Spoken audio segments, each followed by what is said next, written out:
Israel. Capítulo 5. Quero fazer menção também aqui dos dois companheiros que me antecederam, o missionário, cantor, levita, adorador, Leandro, Deus abençoe, esse jovem de Deus, vai casar, o ano que vem vai casar em nome de Jesus. E aqui o companheiro Douglas, Deus abençoe. Eu já encontrei com Douglas em alguns lugares, e é um homem de Deus, cheio do Espírito Santo. Segundo livro dos Reis de Israel, capítulo 5, quem achou, diga glória a Deus.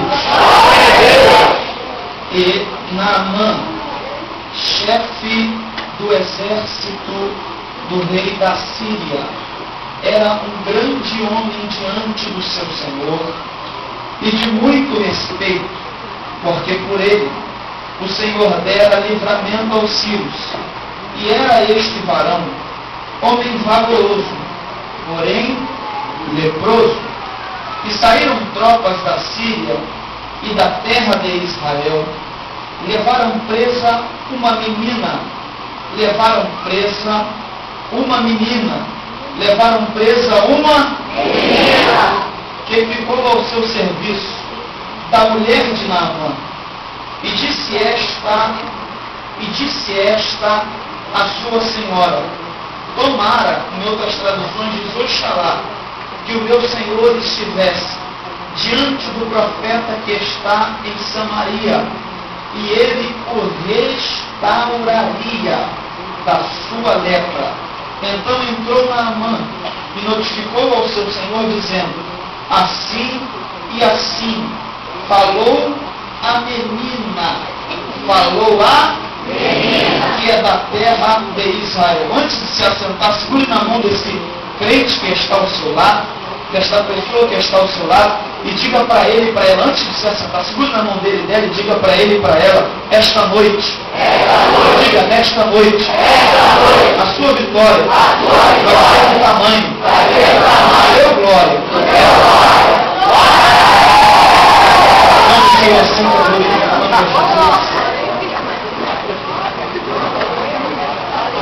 Glória a Deus.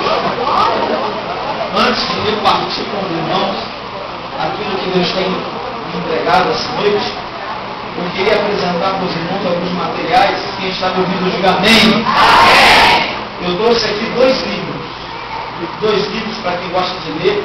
Está do lado praticamente de uma faculdade aqui, na Cândido Mendes. Eu trouxe dois livros que são Silas Malafaia. Eu estou escrevendo um livro, vai ser da minha autoria, sobre os perigos da ingratidão. Quem sabe o ano que vem eu volto aqui para lançar o livro, mas enquanto ele não sai, eu ainda estou escrevendo. Eu trouxe dois livros do Silas Malafaia, Limites do Sofrimento. Aqui você vai aprender que todo sofrimento, por pior que seja, ele sempre tem limites. Por pior que seja o seu vale, tem limite. Por pior que seja o teu deserto, tem limite. Por pior que seja a sua dor, ela tem limite. Muito forte esse livro, Limite do Sofrimento. Eu tenho que é de conteúdo escatológico, ou seja, que fala da volta de Cristo. Diz assim o tema do livro: Jesus vem. 4 perguntas para você. A primeira pergunta é: você está preparado? Pergunta a quem está ao seu lado: você está preparado? Será que se Jesus voltar hoje, você está preparado? Será que você sobe ou uma mágoa vai te segurar aqui embaixo? Será que você sobe ou um apego a alguma coisa financeira e material vai te segurar aqui embaixo? Será que você sobe ou pecado, fornicação, não sei mais o que, vai te segurar aqui embaixo? Então é um livro para você refletir. Jesus vem. Cada livro desses você vai levar na loja do Silas ali, Central Gospel, é R$12 cada livro. Mas você vai levar essa noite por apenas R$5 cada um. Diga glória a Deus. E eu trouxe alguns DVDs de pregação. Eu trouxe 3 temas. Alguém que conhece o cantor Leonardo Gonçalves? Acho que uma meia dúzia já ouviu falar. É um cantor abençoado. E eu gravei um DVD de pregação e ele está cantando Lições do Maralto, que eu prego em Lucas 5. Você vai aprender nessa mensagem, preste bem atenção aqui em mim, quando Jesus disse assim para Simão: faze-te ao maralto. Você vai aprender aqui que o mar é o mesmo. Por que Jesus mandou Simão ir para o mar alto? Porque Simão ia pescar. E na beira da praia, o peixe é desse tamanho. Na beira da praia, o peixe é pequenininho. E no alto mar, no profundo, no alto mar o peixe é muito maior. Porque foi que Jesus mandou Simão ir para o alto mar em Lucas 5:5. É porque o que Jesus tinha para Simão não era assim. O que Jesus tinha para Simão era grande. Aleluia. Aqui você vai aprender por que tem crente que não consegue nunca um peixe grande, uma porta grande, uma bênção grande. O mar é o mesmo, irmão. O que muda é a profundidade que você vai. Enquanto uns estão na beira da praia, estão no rasinho, só ficam com peixe pequeno, tem alguns que vão para o profundo na oração, no jejum. Aí o peixe é maior, a bênção é maior, o milagre é maior. Diga glória a Deus! Lições do mar alto. Aqui você vai aprender muita gente que é muito forte. E tem vários louvores também. Gravei um DVD também na Vigília Abala São Paulo, lá no Brás, uma das vigílias mais fortes de São Paulo. Aprendendo com a porta fechada. Nesse DVD você vai aprender que quando a porta abre é só entrar. E quando ela fecha, o que você deve fazer? Aprendendo com a porta fechada. Eu tenho o último para a gente começar a explanar a palavra de Deus. O caminho que passou Saul. Aqui eu conto o meu testemunho. A minha mãe tinha um problema chamado útero infantil. E o médico disse para ela que ela não ia conseguir ter filhos. Ela não ia conseguir engravidar. Ela foi num trabalho de oração mais ou menos parecido com esse assim, com um profeta de Deus. E o profeta disse para ela, sendo usado por Deus: eu vou abrir o teu ventre e o primeiro que sair vai ser um pregador da minha palavra. Não diga glória a Deus. Porque a última palavra que vai prevalecer na tua vida não é do médico, não é do hospital. A última palavra que vai dar é Deus. E eu trouxe comigo também uma Bíblia, tem 2 Bíblias apenas, eu comprei algumas. Bíblia Sagrada, uma Bíblia de estudo com orientações de saúde física, emocional, espiritual, letras gigantes. Você não vai precisar mais ficar fazendo força para ler a Bíblia, letras gigantes. E ela vem com um dicionário bíblico. Essa Bíblia aqui de estudo é tão abençoada, irmão, que tem até conselho para emagrecer aqui. É uma bênção. Você vai levar ela por apenas R$50, cada DVD é R$10. Eu vou presentear aqui o pastor Rodrigo um DVD. Eu vou com 2 DVDs. Eu vou com 3 DVDs. Glória a Deus aí.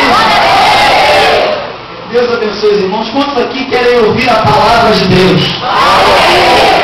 O texto sagrado que está diante de nós nesta oportunidade.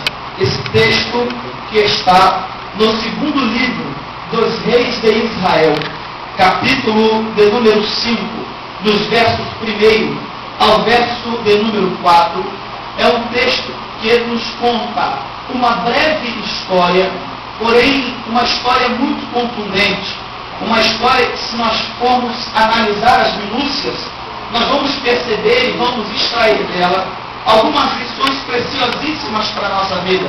O texto começa dizendo acerca de um personagem que o nome dele é Naamã. A Bíblia Sagrada diz: e Naamã, chefe do exército do rei da Síria, era um grande homem diante do seu Senhor, e de muito respeito, porque por ele o Senhor dera livramento aos sírios. Era este varão um homem valoroso. O texto começa dando a biografia deste personagem, que tinha uma posição de destaque, tinha uma posição de muita importância no exército da Síria. O seu nome era Naamã. Ele era um grande general. O texto chega às raias de dizer que ele era um homem valoroso, era um homem de muito respeito, mas o texto encerra dando a sua biografia e dizendo que ele era leproso. O texto diz que ele era varão valoroso, porém leproso. Então a Bíblia continua discorrendo e dizendo que numa das ocasiões o exército de Naamã fez guerra contra o povo de Deus. O exército de Naamã fez guerra contra a nação de Israel.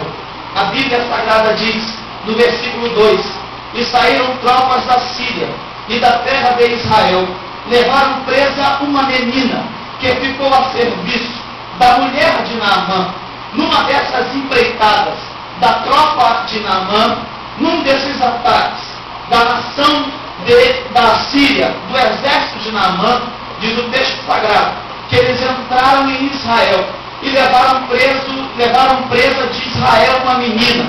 E aqui que vai começar o personagem, que será alvo do nosso estudo essa noite, da nossa breve reflexão esta noite. Esta menina nos ensina muito.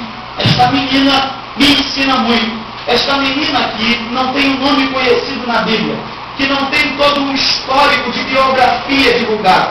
Esta menina que nós não sabemos quem é o pai, ou também não sabemos quem é a mãe. A única coisa que nós sabemos é que ela foi vítima de um ataque do exército da Síria. Pegaram ela, a aprisionaram e a levaram para a casa de Naamã, justamente para a casa que tinha um homem que carecia muito, que precisava muito, que deveria um dia ter um encontro com Deus para ser restaurado da sua lepra. Preste bem atenção no que eu vou te dizer, porque eu quero falar em rápidas palavras sobre algumas lições da vida desta menina. Esta menina do texto de 2 Reis 5 é uma menina que não tem um nome conhecido como Sara, a esposa de Abraão. É uma menina que não tem a importância bíblica de ter gerado um profeta como, por exemplo, Ana, que gerou o profeta Samuel. Esta menina que não é conhecida como Maria, que abriu o ventre e gerou Jesus. Esta menina, porém, ainda que não tendo nome conhecido, ela nos ensina, a vida dela nos ensina muitas coisas. A primeira lição que eu observo na vida desta menina, que eu queria discorrer com os irmãos aqui esta noite, é a respeito de um propósito. Porque na nação da Síria havia muitas casas para onde esta menina poderia ser levada. Naquela nação havia muitas famílias para onde esta menina poderia ter ido. Mas Deus faz com que esta menina vá ser levada justamente para a casa de Naamã, justamente para a casa de alguém que precisar. Dentre tantas casas que ela poderia ser levada, ela foi levada para a casa de Naamã. Ela foi levada para a casa daquele que era leproso. E deixa eu já abrir um parênteses para extrair daqui da história desta menina. A primeira lição, ela não foi para a casa de Naamã por um acaso. Ela não foi para a casa de Naamã por uma coincidência. Ela não foi para a casa de Naamã à toa. Ela foi para a casa de Naamã porque Deus tinha um propósito. Aleluia! Deixa eu abrir um parêntese para te dizer que na vida cristã nada acontece por acaso. Na nossa vida não tem sorte. Na nossa vida não existe coincidência.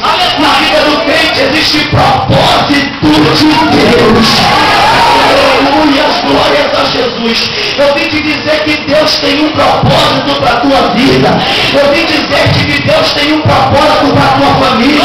Eu vim dizer-te que você não veio aqui esta noite porque você não tinha um lugar melhor para ir. Você não veio aqui esta noite porque te deu na telha de vidro. Você veio aqui esta noite porque Deus tem um propósito. Glória a Deus. Segure na mão de quem está ao seu lado e diga para esta pessoa: Deus tem um propósito para a tua vida. Deus tem um propósito com você. Você veio aqui esta noite porque Deus tem um propósito. Aleluia. Você não vai deixar a vida te levar de qualquer maneira. Deus te trouxe aqui para te dizer: eu tenho um propósito com a tua vida. O nosso Deus, irmãos, Ele é um Deus de muitos propósitos. Diz a Bíblia, no livro do profeta Jeremias, no capítulo 1 e no versículo de número 5, Deus disse a Jeremias: Jeremias, antes que eu te formasse no ventre, eu te conheci. Antes que saísse da madre, eu te santifiquei, e as nações eu te dei por profeta. Sabe o que Deus estava falando para Jeremias? Jeremias, antes de você estar no ventre da tua mãe, antes de você ser concebido no ventre da tua mãe, eu já tinha um propósito para a tua vida. Eu vim te dizer que antes de você ser gerado no ventre da tua mãe, eu já tinha um propósito para a tua vida.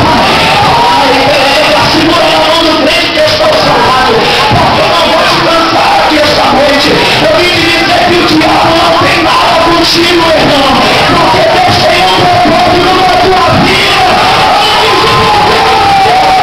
Ele já tinha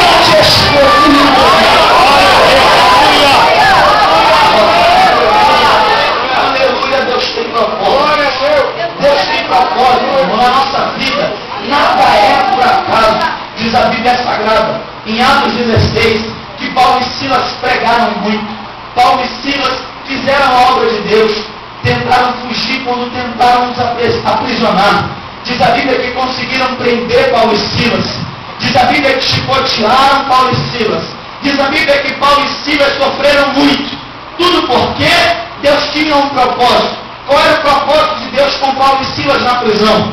Qual era o propósito de Deus com Paulo e Silas sofrendo? O propósito de Deus era de salvar uma alma. Porque diz a Bíblia Sagrada que quando eles começaram a cantar, quando eles começaram a orar, houve um terremoto e todas as cadeias se abriram, todas as correntes se arrebentaram. Quando um terremoto aconteceu, diz a Bíblia Sagrada que o carcereiro olhou e pensou em se suicidar e gritou: eu vou me matar. Mas diz a Bíblia que Paulo falou: não faças tal, crê no Senhor Jesus e será salvo tu e a tua casa. Aleluia, eu vou repetir para você, glória a Deus de crente. Por que Deus permitiu Paulo sofrer? Por que Deus permitiu Paulo apanhar? Por que Deus permitiu Paulo ser preso? É porque com o sofrimento de Paulo, Deus tinha o propósito de salvar uma alma. E porque a gente está sofrendo, Deus não tem mais nada com a gente. Que Deus nos abandonou o sofrimento, que Deus nos abandonou a dor. Eu vim te dizer que até essa provação que você está passando, Deus tem um propósito na tua vida. Quando Deus tem propósito, irmão, acontecem muitas coisas. Por exemplo, diz a Bíblia, em Gênesis capítulo 50, versículo de número 20, que Deus tinha um propósito muito forte com José. Deus tinha um propósito com a vida de José. Você conhece a história de José? José foi vendido para o Egito. José foi traído por seus irmãos. José foi honrado no Egito. Deus levantou José no Egito, fez de José um governador no Egito. Logo que diz a Bíblia que José trouxe seus irmãos para morar com ele no Egito, seu pai para morar com ele no Egito. José mandava no Egito, era o governador do Egito. Mas quando seu pai morreu, os irmãos de José ficaram achando que ele ia se vingar, ficaram pensando que ele ia mandar matar todos aqueles que tinham traído ele na sua infância. Diz a Bíblia, em Gênesis 50, 20, que quando José percebeu isso, mandou chamar os seus irmãos e disse: eu tenho algo para falar para vocês a respeito do propósito de Deus na minha vida. Vocês não precisam se preocupar em eu me vingar de vocês, porque para a conservação de um povo bom e forte, Deus me trouxe para o Egito. E sabe o que Deus fez? Deus transformou o mal que vocês fizeram contra mim em bem, porque Ele tinha propósito. Aleluia, eu vou repetir para você, glória a Deus de crente. Quando Deus tem propósito, o mal que tenta contra você,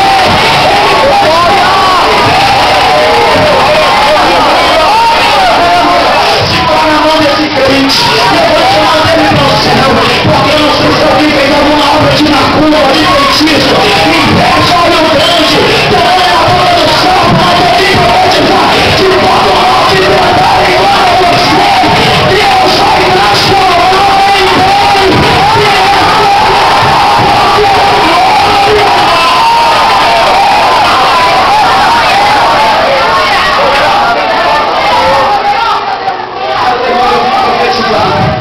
Que todo mal Deus vai transformar em bem esta noite, porque Ele é propósito.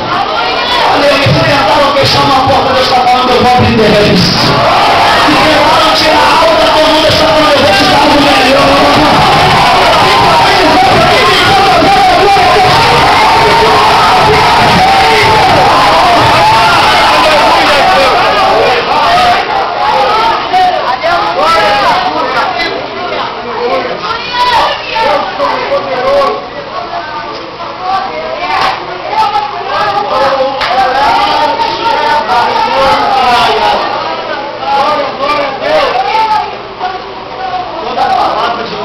Que lançaram contra você, antes de chegar em você, Deus vai fazer virar bênção. Mas Bruno, eu estou preocupado que vão me amaldiçoar. Eu entrei numa batalha espiritual com a igreja e eu acho que eu não tenho a mesma estrutura espiritual que tem o pastor Rodrigo, que tem o irmão fulano, que tem o irmão Beltrano. Eu vim profetizar para alguém aqui esta noite: acalma a tua alma, filho, filha de Deus, porque eu te protejo com meu sangue, e todo mal que eu me levantar, eu vou transformar em bem.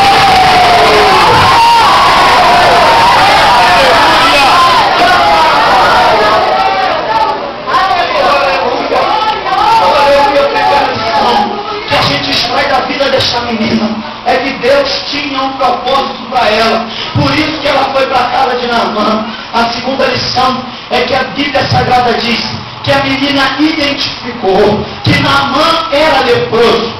Identificar que o general era leproso não era uma tarefa fácil, não era uma tarefa simples. Por quê? Porque ter lepra naqueles dias era ser amaldiçoado em qualquer nação. Então todos aqueles que tinham lepra escondiam a lepra com roupa, e o que Naamã mais tinha condição de ter era uma roupa com um pano muito bonito, era uma couraça de guerra muito bonito. Naamã devia ter um escudo muito bonito, mas por debaixo do escudo, por trás do escudo, por debaixo dos panos das roupas, Naamã tinha lepra.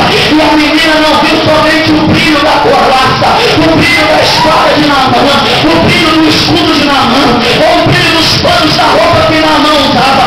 A menina teve discernimento para entender que por trás da roupa de Naamã tinha lepra. Oh, aleluia, só para os crentes entenderam. Ouvi profetizar que Deus vai te dar discernimento.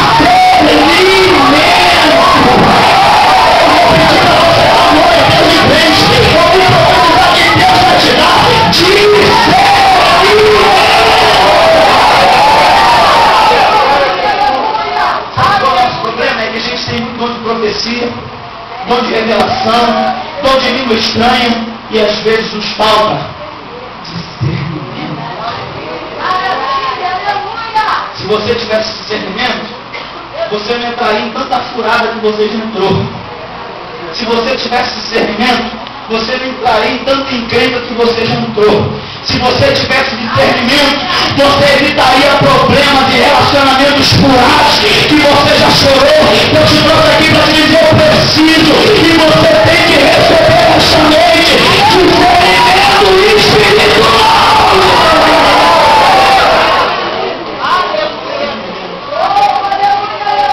Daniel, diz a Bíblia que Belsazar fez um banquete, mandou trazer os vasos que tinham vindo da casa do Senhor, e começou a beber vinho nos vasos, e Daniel e Belsazar faziam o seu banquete, utilizando aquilo que era do templo do Senhor. Quando de repente a festa de Belsazar acabou, quando uma mão apareceu na parede da sala de Belsazar, diz a Bíblia que quando a mão apareceu na parede e começou a escrever, ninguém entendeu o barzinho. Belsazar, diz a Bíblia que os seus lombos se relaxaram, e os seus ossos tremiam, o seu semblante ficou desfigurado, ele ficou morrendo de medo. Acabou a festa de Belsazar endemoniado, quando a mão de Deus apareceu na sala. Olha, e quando a gente está aqui, a mão de Deus está aqui manifestando.